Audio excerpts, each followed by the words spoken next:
We first tell you about the search for two suspects involved in a robbery. On Friday, October 10th at approximately 1:20 a.m., two men entered a convenience store on Canterbury Drive.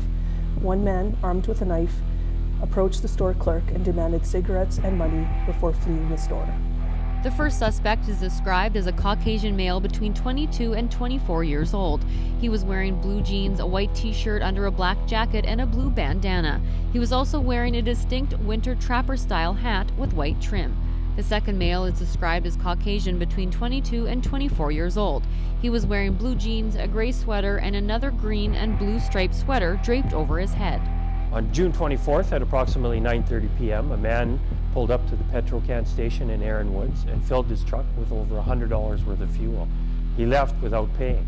The license plates on his truck were reported stolen. The suspect is described as a Caucasian male 35 to 45 years old with a heavy build and brown hair. He had a tattoo on his upper left arm and he was wearing a white and red Chicago Bulls number 7 jersey with Gordon written on the back. On Saturday, August 30th at approximately 4:20 a.m., two men attempted to steal an ATM from a gas station located on Richmond Road Southwest. They backed up a truck to the doors and attempted to remove the ATM using a tow rope. The offenders backed a dark-colored Ford F-350 up to the door and then pulled the machine from its floor anchors out of the door, smashing the windows and ripping the door frame out of the wall in the process. The culprits were unsuccessful at putting the machine in their vehicle or prying it open, so they fled the area.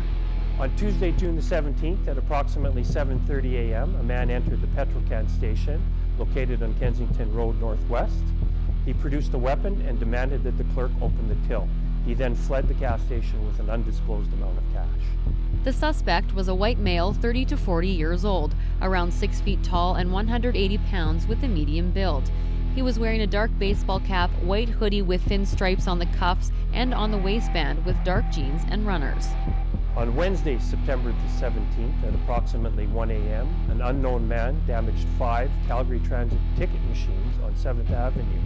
He did so by kicking, punching, and throwing objects at them. The suspect was observed in a highly agitated state. He is described as a Caucasian or Aboriginal man 25 to 30 years old with black hair. He was wearing a reddish-colored ball cap with a VA logo, a short-sleeved plaid shirt, jeans, and white runners. Investigators are looking for any information about these unsolved crimes. Now, Crime Stoppers could pay you a cash award of up to $2,000 for information on these or any unsolved crimes, the recovery of stolen property, drugs, or the arrest of any wanted person. Your tips are anonymous and completely confidential. You can talk, type, or text your information in. For Go Calgary, I'm Lisa Wolanski.